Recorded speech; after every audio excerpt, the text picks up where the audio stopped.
I want you to stop for a moment before I tell you this story. Not because it's complicated, not because it requires explanation, but because what happened out there, 40 miles southwest of Fort Comanche, in the broken country where the caprock bleeds into scrubland and the wind doesn't whisper, it screams. What happened out there is the kind of thing that changes a man's understanding of what lost actually means. We used to say lost like it was a verdict, like the land had made a decision about you and closed its hand. Margaret Calloway and her twin boys, 9 years old both of them, Daniel and David, went missing on a Thursday in late October. Wagon overturned in a flash gully. Her husband Eli had been dead 3 weeks from a chest fever that took him in 4 days. She was already carrying grief like a stone in her ribs when the creek rose. 17 days. 17 days before anyone came. And the man who came wasn't the search party, wasn't the soldiers from the fort, wasn't the neighbors who'd given up, said their prayers and gone back to their lives. It was a Comanche hunter named Keta, who wasn't supposed to be in that territory and wasn't supposed to care, and who brought them home anyway, all 3 of them breathing. I know this because I was there when he rode in. And I had my ledger open like I always do. I write things down because I don't trust my memory the way I trust ink. But that day, I wrote slowly, because some things you're afraid to let become ordinary by recording them too fast. This is what I wrote. I keep a ledger. Not for accounts. I'm not a merchant, not a banker. I'm a stock manager for a mid-sized operation out of Runnels County, and my job takes me up and down a stretch of West Texas that most men cross only once and then forget on purpose. The ledger started as a tally of head counts and water sources, but somewhere in the 2nd year it became something else. Personal notes, weather observations, things I couldn't say out loud to the hands because they'd look at me sideways. October 29th. Wind from the northwest, bitter. Dust like ground glass in the air. Morrison Creek still running high from last week's rain. Stopped at Hadley's trading post to check the axle on the supply wagon. That's where I heard about the woman. Emmett Hadley told me while he was weighing out nails. He didn't look up from the scale. Calloway widow's been missing 17 days, he said. Her and the 2 boys. Search party went out twice.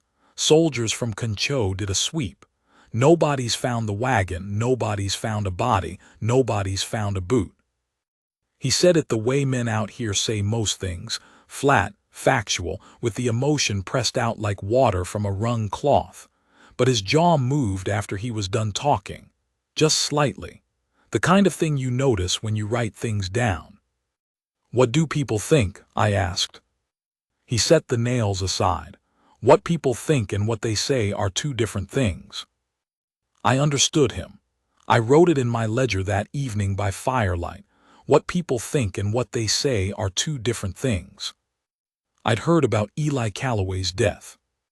That whole corner of the county had heard about it. Chest fever, fast and total, the way those things go when a man's been working himself past his body's limit. He'd been clearing a second pasture, building fence, stretching himself thin trying to make the land profitable before winter hit. Margaret had been 3 weeks into her widowhood when the flood gully caught her wagon. People said she should have waited, that she shouldn't have tried to move the family herself, that women in that kind of grief don't think right. I wrote that down too, and then I drew a line through it. I hadn't planned to go looking.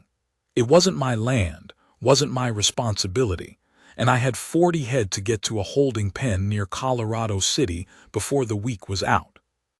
But Hadley mentioned the last known direction of the wagon, southwest toward the Breaks country, the rough eroded terrain where the caprock crumbles at its edges, and the draws can hold 6 feet of flash water in 20 minutes. I knew that ground. I'd pushed cattle through the edge of it once and spent 2 days finding 3 strays that had wandered into the arroyos.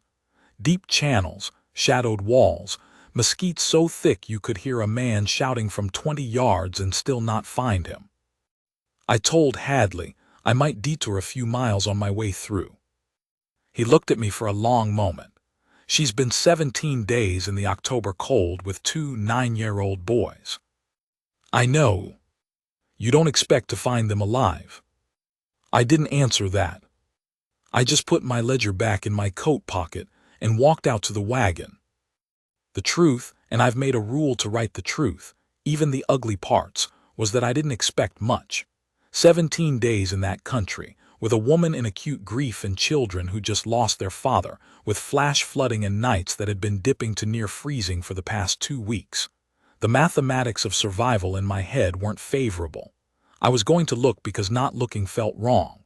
I was going to look because Emmett Hadley's jaw had moved and I had noticed. Not because I thought I'd find anyone breathing. The breaks country opens up gradually and then all at once. You're riding through scrubland, mesquite, and cedar, the occasional live oak looking tired. The sky is enormous and pale in the winter light, bleached almost white at the horizon. Then the ground starts to shift under you, subtle at first, small channels appearing, the soil going from red tan to deeper ochre. And then suddenly the land drops away in these shelved formations, these layered rock faces going down 10, 20, 30 feet, with draws running between them that collect water and shadow. I followed the most likely route a wagon would have taken heading southwest. There was an older road, barely a road at all, more of a compacted track, that cut towards some abandoned homestead land. The creek that ran off Morrison would have crossed it about 4 miles in. That's where I found the wagon. Or what was left of it. The left rear wheel was gone entirely, sheared off where the axle had caught on something submerged.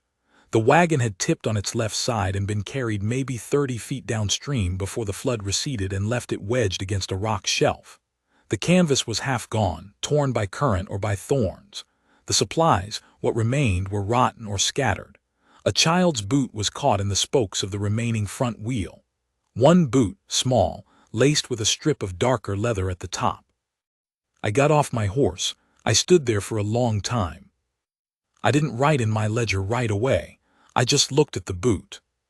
I thought about what it meant to be a 9-year-old boy losing one shoe in a flash flood in October, in the dark, with your mother beside you and your father already 3 weeks in the ground. I thought about what your mother's face would look like right then, whether she'd have time to be scared, or whether survival crowds everything else out and leaves a strange, empty clarity in its place. I wrote one line, boot still laced. Boy was wearing it when the wagon went over. Then I looked at the rock shelf the wagon had caught on, and I looked at the far bank of the dry creek, dry now, that violent water entirely gone, and I tried to think about where you go from here. If you're Margaret Calloway.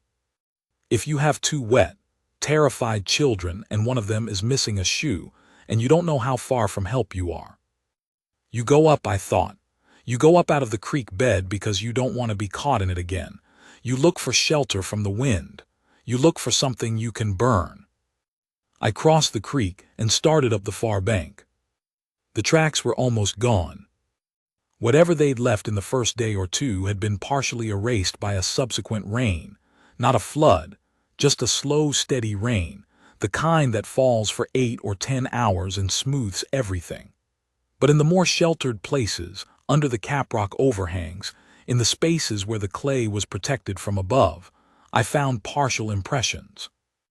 Adult foot wide at the ball, a heel that pressed deeper on the right side, someone favoring their left or carrying something on the right. Child's foot, sock or wrapped cloth, no defined sole. Another child's foot, identical nearly, but turned slightly inward. Twins walk differently, even if they look the same. I wrote that down. I followed what I could read and guessed at what I couldn't for close to 2 hours. The ground kept rising into the rougher formation, the arroyos going deeper, the mesquite giving way to cedar and occasional juniper. This was the forgotten margin of the territory, the ground nobody had settled because it had nothing to offer, no reliable water above ground, no soil worth plowing, the kind of terrain that made cattle lose weight just crossing it. And then around the shoulder of a low red rock face, I stopped.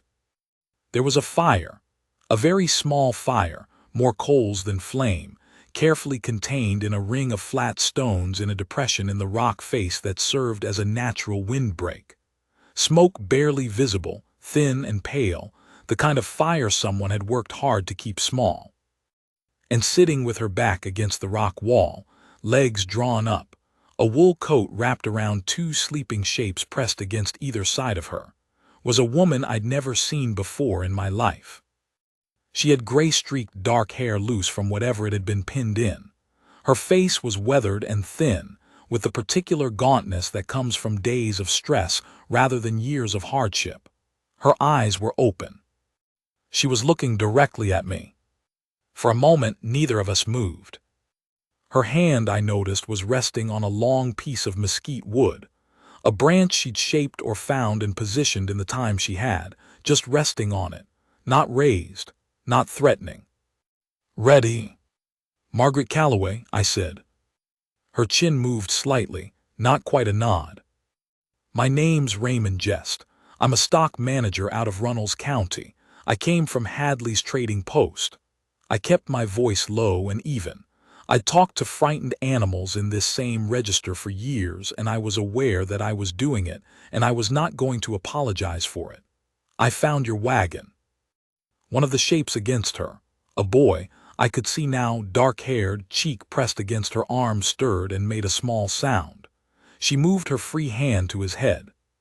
Quick, automatic, the way mothers do things that have become reflexes. "How long have you been looking?" she said. Her voice was rougher than I expected. 3 weeks of grief and 17 days of survival will do that. "I started today. I'm not the search party. The search party went out," and I hesitated. "And gave up," she said. Not a question. Not bitterly either, which hit me harder than bitterness would have. "Yes." She looked at me for another long moment. Then she looked down at the two boys against her. One was fully asleep. The other was watching me now from under heavy eyelids, saying nothing.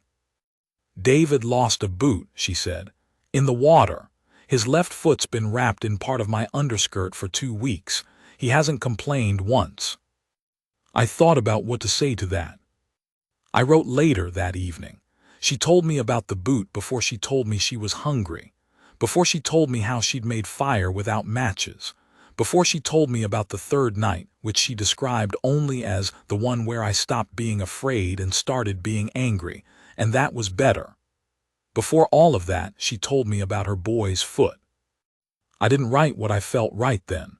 Some things you leave off the page. I had food in my saddlebag, dried beef, hardtack, a tin of peaches I'd been saving for no particular reason. I gave them all of it. I watched the boys eat without speaking, methodical and serious the way children get when they've been genuinely hungry rather than merely wanting something. Margaret ate slowly, in small bites, the way you do when you know your stomach has shrunk. While they ate, I looked around the camp. She had done things. That was the word that kept coming back to me as I moved around that small sheltered space. She had done things. The fire ring was solid, the stones chosen carefully for heat retention. She had woven mesquite branches into a rough windbreak along the most exposed side of the depression. She had gathered and organized what she had, a small pile of wood sorted by size, a piece of canvas from the wagon she'd managed to salvage and fold into a ground cloth, 2 tin cups, a knife. The knife was good quality, her husband's I assumed. She'd kept it. I wanted to ask her about the 17 days. I wanted to open my ledger and record everything she said, every detail of how she'd managed, how she'd kept the boys calm, how she'd found water, made fire, stayed warm at altitude in October cold. I didn't, not right then. Some interviews aren't interviews. I just sat down across the fire from her and let her eat. "Someone's been watching this camp," she said after a while, quietly, not alarmed, matter of fact. I stilled. "What do you mean?"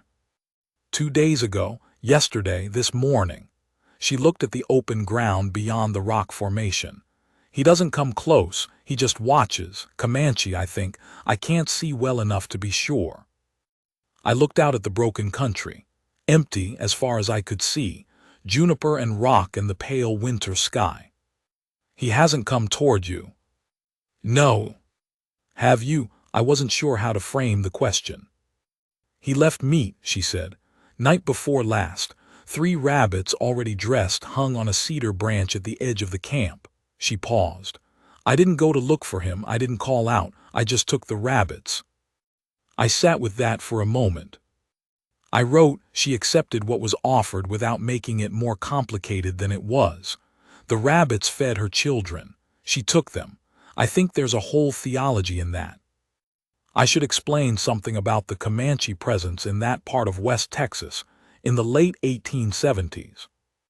The people, and I'd learned enough by then to use that term at least in my own head, had been largely pushed north and west, onto reservation land in Indian Territory, after the Red River campaigns of '74.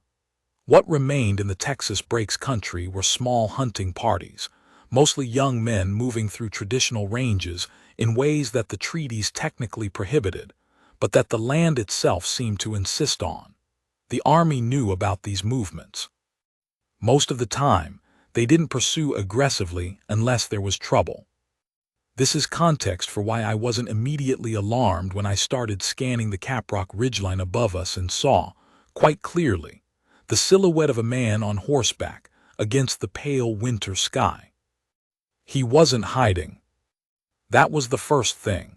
He was sitting his horse on the ridge in plain sight, watching, and he wasn't making any effort to conceal himself, which meant he'd made a decision about whether to be seen. I raised one hand, not a wave, just an acknowledgement. He didn't move. I looked at Margaret. She was watching him too, the tin cup held in both hands for warmth, not drinking. How long ago did you first see him? I asked. 4 days ago, but I think he was there before that. She looked at me sideways. He tracked us to this place. Or he was already watching this place when we got here, I'm not sure which. She paused. The morning of the 3rd day I found prints at the edge of the camp, moccasin prints. He'd been there in the night. And he didn't. No, flat simple. I looked back up at the ridge. The silhouette was still there. I'm going to ride up, I said. Margaret was quiet for a moment. Then, take the peach tin. It's empty, but it's something to offer. I looked at her. You go to someone's fire empty-handed, it's a statement, she said. I didn't know much about Comanche custom when we came out here. I've had 2 weeks to think. I picked up the tin. I mounted my horse. I started up toward the ridge. His name, I would learn eventually through a complicated process of partial words, gesture, and patience, was Keta. He was perhaps 30 years old. It's hard for me to be precise because I wasn't skilled at reading age in faces that had lived different weather than the ones I knew.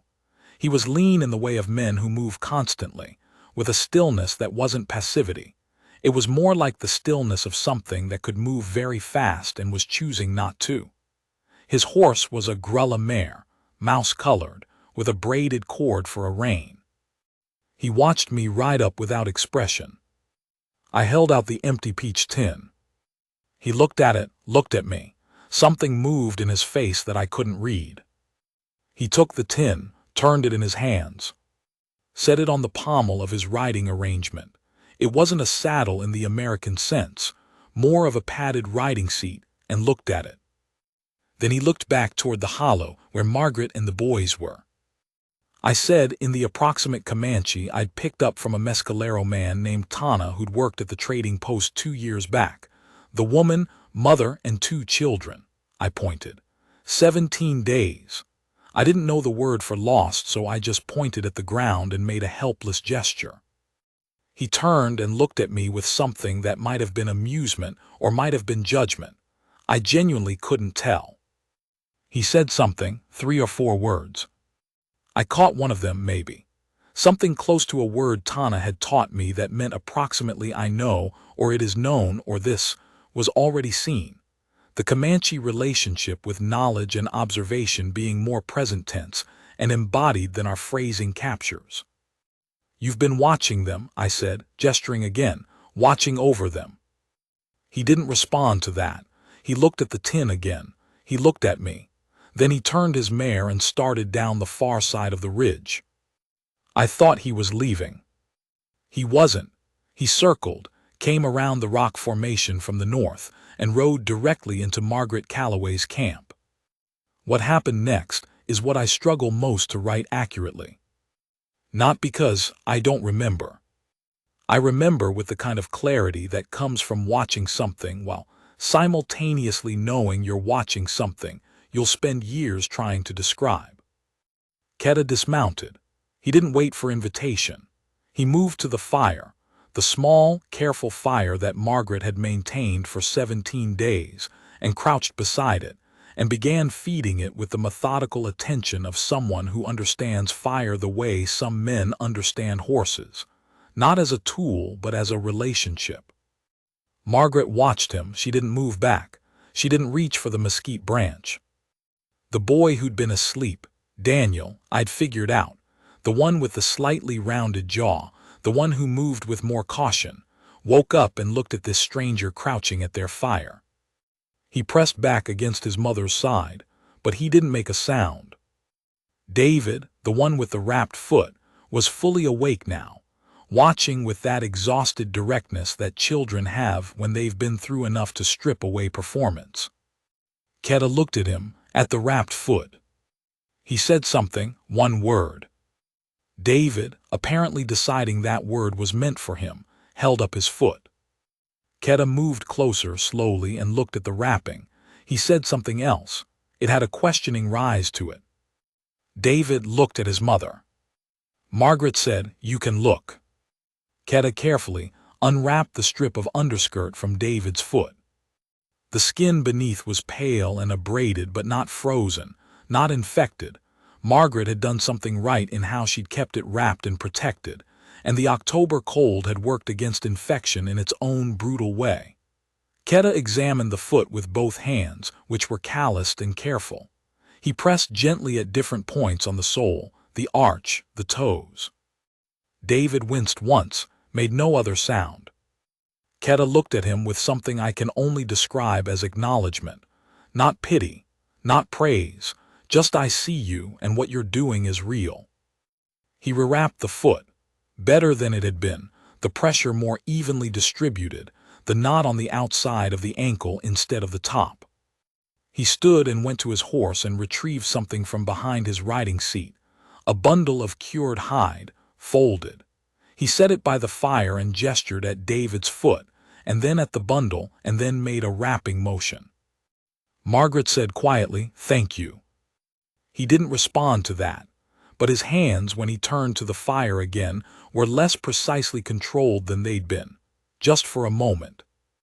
I wrote, gratitude embarrassed him, or maybe the problem was that what he'd done didn't feel to him like something that required thanks. It felt like what was obvious, what the situation asked of the person who could see it. He stayed at the camp for 2 hours. He didn't stay inside it exactly. He moved around the perimeter. He looked at the windbreak Margaret had made and adjusted 2 of the branches without being asked. He checked the ground in the open area to the west with a focused attention I couldn't fully interpret. He fed the fire twice. He said almost nothing. What he said was said to the boys, brief words, gestures, occasionally a sound that wasn't quite a word but seemed to have meaning. Daniel, the cautious one, watched from behind his mother for the first hour and then, gradually, reduced the distance. David watched openly the whole time. At some point during the second hour, David said, in the direct way of 9-year-old boys who have decided they're done with uncertainty, "Did you leave us the rabbits?" Keta looked at him. 2 nights ago, David said, "rabbits, 3 of them. On a tree." Keta looked at the fire for a moment. Then he made a brief gesture, one hand outward, a small dismissal. It was nothing, or it's not worth discussing, or yes, and you don't need to make it into something. David considered this. "They were really good," he said. Margaret made a sound that wasn't quite a laugh. I looked at her, and her eyes were full, but her face was composed in the careful way of mothers who have made a decision not to fall apart in front of their children and have been keeping that decision for 17 days. I opened my ledger. I tried to write what I was looking at. I managed. The rabbits were really good. He left 3 of them dressed and hanging, and she fed her children on them for 2 days, and the boy wanted him to know they tasted right. Then I stopped writing and just looked. We began preparing to leave in the late afternoon. Getting Margaret and the twins out of the Breaks country before dark was possible if we moved immediately. I could carry 1 boy on my horse. Margaret would walk because there was no other option. She was capable of it, she said, and I believed her. For the second boy, and for the question of the wrapped foot and the cold ground ahead of us, I didn't have a solution. Kata did. He brought his mare alongside, looked at Margaret, looked at David and his foot, and made a gesture that was completely unambiguous. The boy rides. Margaret looked at me, I looked at her. Yes, she said, not to me, to Keta. He lifted David with the efficiency of someone accustomed to lifting things, no ceremony, just physical competence, and settled him on the mare in front of the riding seat. He showed David where to put his hands. He made a small adjustment to the child's posture, pressing his shoulders back gently. David sat up straight. Daniel, watching this from next to his mother, said nothing for a moment.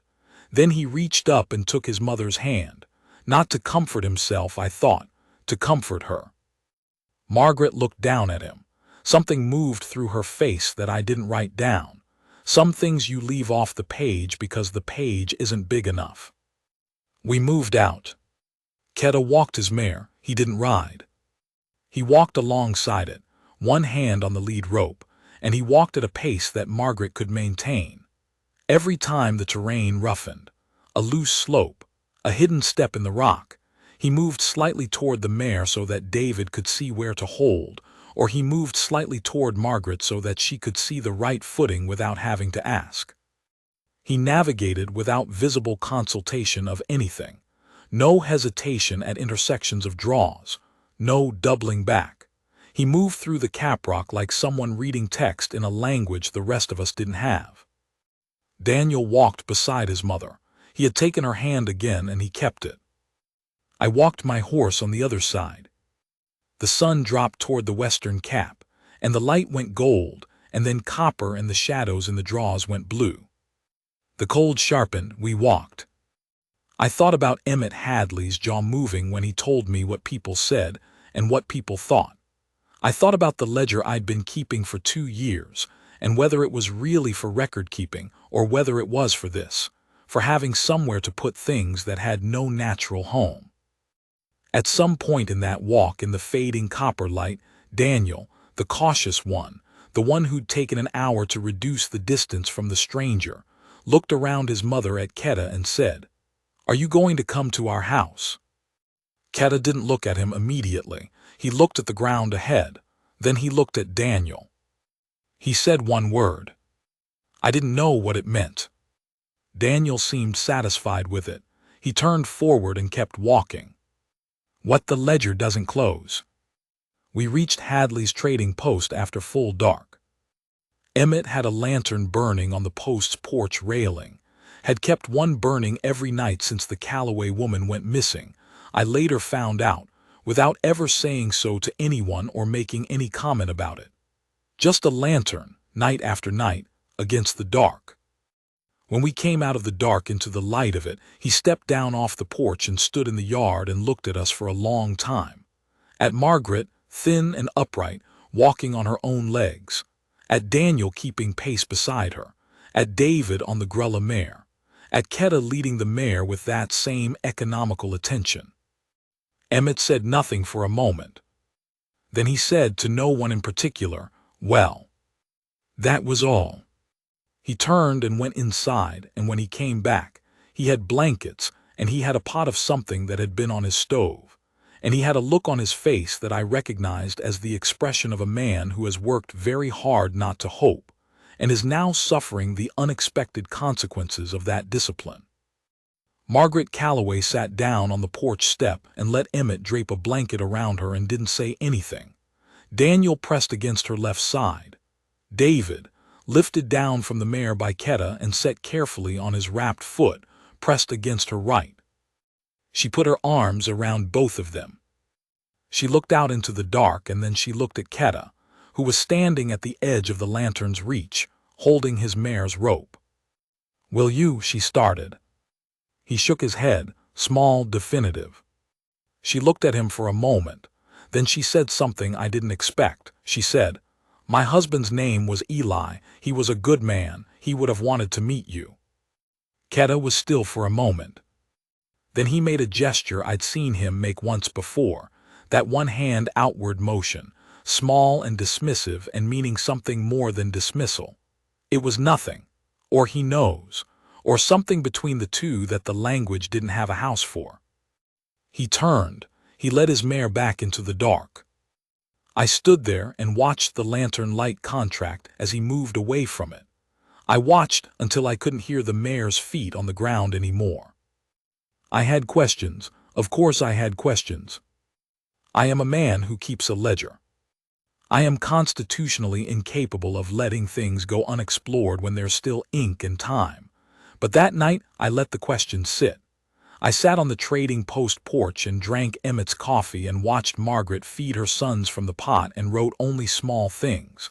The temperature, the direction of the wind, the way the lantern threw shadows against the porch posts. The next morning I started asking, not of Margaret, not yet, not for a few days, but of myself and of Emmett, and of the quiet record that the landscape kept of what had happened. Emmett, who had been trading in that country for 11 years, and had more practical knowledge of Comanche movement patterns than any soldier at the fort, had a theory. "Ketta's been known along that stretch for 3 or 4 years, he said. We were outside in the cold morning air, and he was splitting wood with the efficiency of a man who does it every day. He hunts the breaks in fall before the cold really sets in. Deer, antelope. Some years he comes through, some years he doesn't. He split a log. He's not a young hot blood. He's not looking for trouble. He just hunts." "Why did he watch the camp instead of coming in?" Emmett stopped and looked at me. "You know why?" "I did, actually. A Comanche man appearing in the camp of a lone white woman in that year, in that territory, with the state of things as they were. The risks that created for him were not theoretical. If he'd come in and someone had spotted him there, the story would have been interpreted in the worst possible way, and the interpretation would have moved faster than the truth. He had watched, he had assessed, he had brought rabbits and left them and stayed at the edge. He had calculated what he could do without destroying himself in the doing. I wrote, he figured out the geometry of help, what he could give from which position, at which distance, without the act of helping becoming the reason someone hurt him.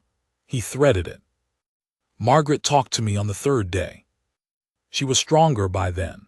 She'd slept for most of 2 days and eaten carefully, and the gauntness in her face had softened slightly. The boys were fine. David's foot was examined by a man with some medical training who came out from the nearest town, and it was bruised and abraded but sound. He'd be walking normally within 2 weeks. We sat in the small room Emmett had given them to use, and Margaret talked and I wrote, and I'll give you the heart of it here. The first week had been about survival basics, fire, water, shelter. She'd found a seep spring on the 3rd day, hidden in the rock face by following the sound of it. She'd made fire with the knife and a piece of quartz she found in the creek bed and the dry inner bark of dead cedar. She'd built the windbreak. She'd organized the salvaged canvas. "I wasn't thinking clearly at the beginning," she said. "First day, maybe 2 days I was." She paused. "I want to be honest about this.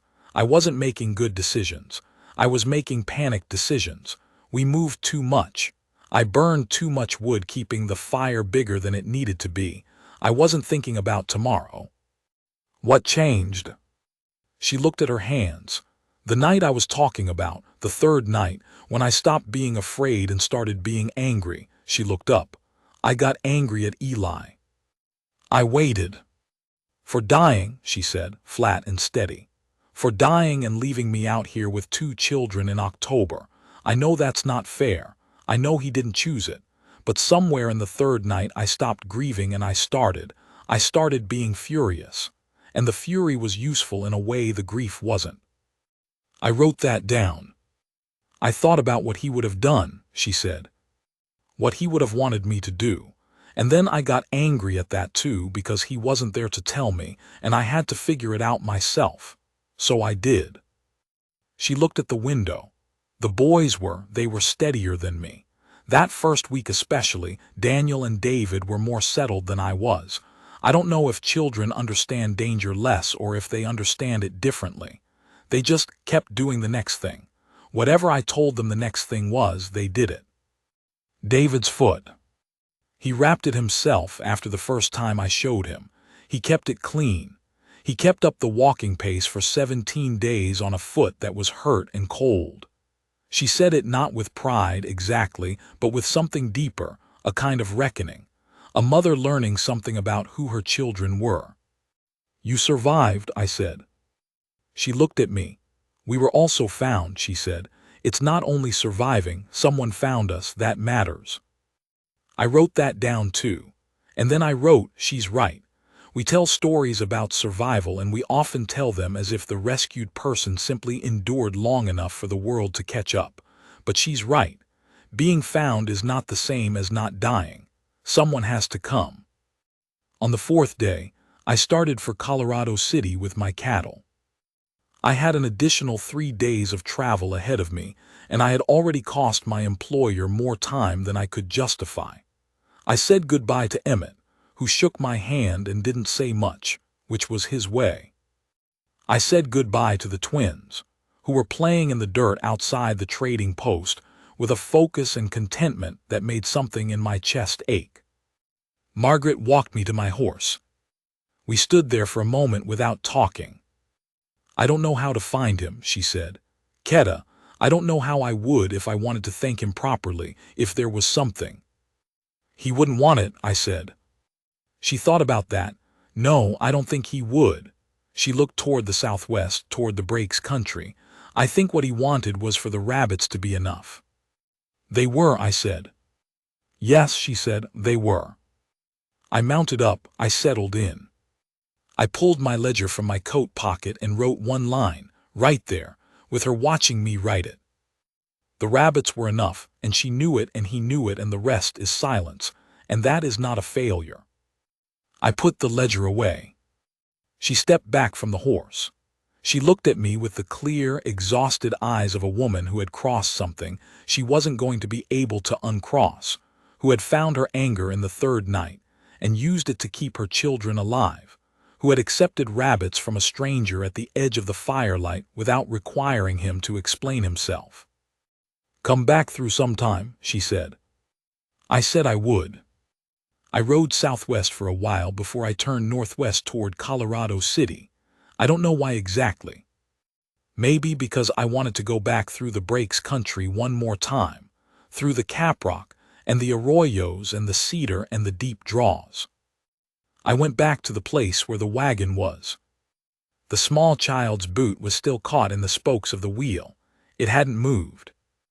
I sat there on my horse for a while. Then I opened my ledger. I wrote, the boot is still there.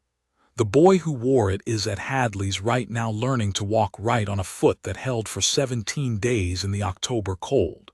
His mother got angry at the right moment and his father is dead, and a hunter named Ketta walked his mare slow enough for a grieving woman to keep pace, and I don't know how to say what any of that means except that it means something. I closed the ledger. I turned north. The wind came off the caprock behind me, the kind that pushes rather than cuts, that moves a man forward whether he's decided to go or not. I let it push. Somewhere out there in the Breaks, in the country below the caprock where the cedar grew in the draws and the seep springs hid in rock faces and the flash water rose and fell in a single afternoon, somewhere out there, Ketta was moving, hunting, reading the ground the way he always had. Maybe watching something. maybe choosing, again, the geometry of what he could give and from what distance. I didn't look back.